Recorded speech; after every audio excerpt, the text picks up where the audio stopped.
Welcome po, Teacher Jonathan Blas.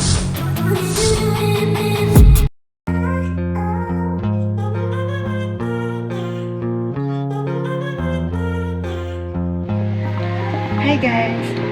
Welcome to my YouTube channel! Paano ko nga ba nakuha ang 1,000 subscribers at 4,000 watch hour?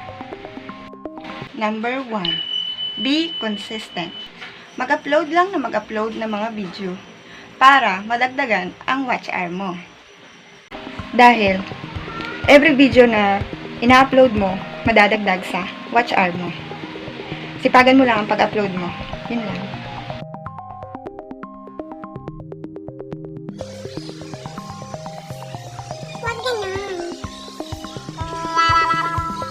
Number 2, manood ng mga tutorial.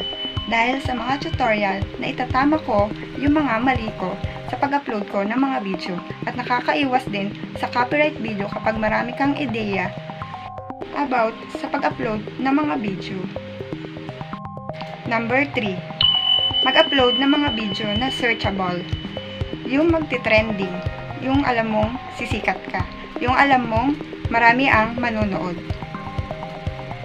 Number 4, mag-upload ng mga video na may quality. Yung may high quality siya, yung may standard. At gawan mo to ng magandang thumbnail. Dapat yung thumbnail mo, siguradong mapapaklik sila kaagad. Halimbawa, prank, mukbang, paano gumawa ng thumbnail. Check! Dapat ang title mo ay specific, katulad ng paano gumawa ng thumbnail. Naiintindihan nila at may tanong na paano at how. How.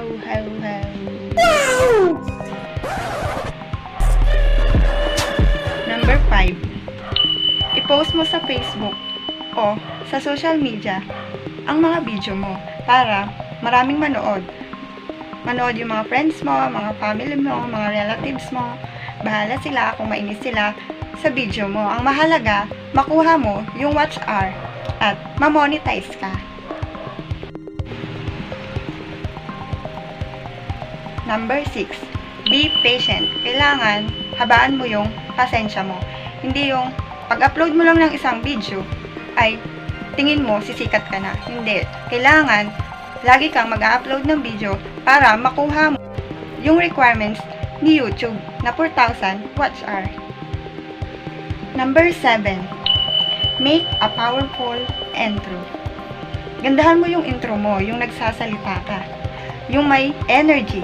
Tulad nito, welcome to my YouTube channel. Ganon. Dahil gusto rin ni YouTube na makilala ka at makita niya kung paano ka magsalita. At makita niya kung sino yung gumagawa ng video. Remember, bago mo pasukin ang pagiging YouTuber, dapat matatag ka. At alam mo yung mga rules ni YouTube. Alamin mo yung mga rules ni YouTube. Dahil, once na nagkamali ka, back to zero ka. Once na nagkamali ka sa mga rules ni YouTube, back to zero lahat ng pinaghirapan mo. Kaya, bago ka mag-umpisa, alamin mo muna ang mga rules ni YouTube.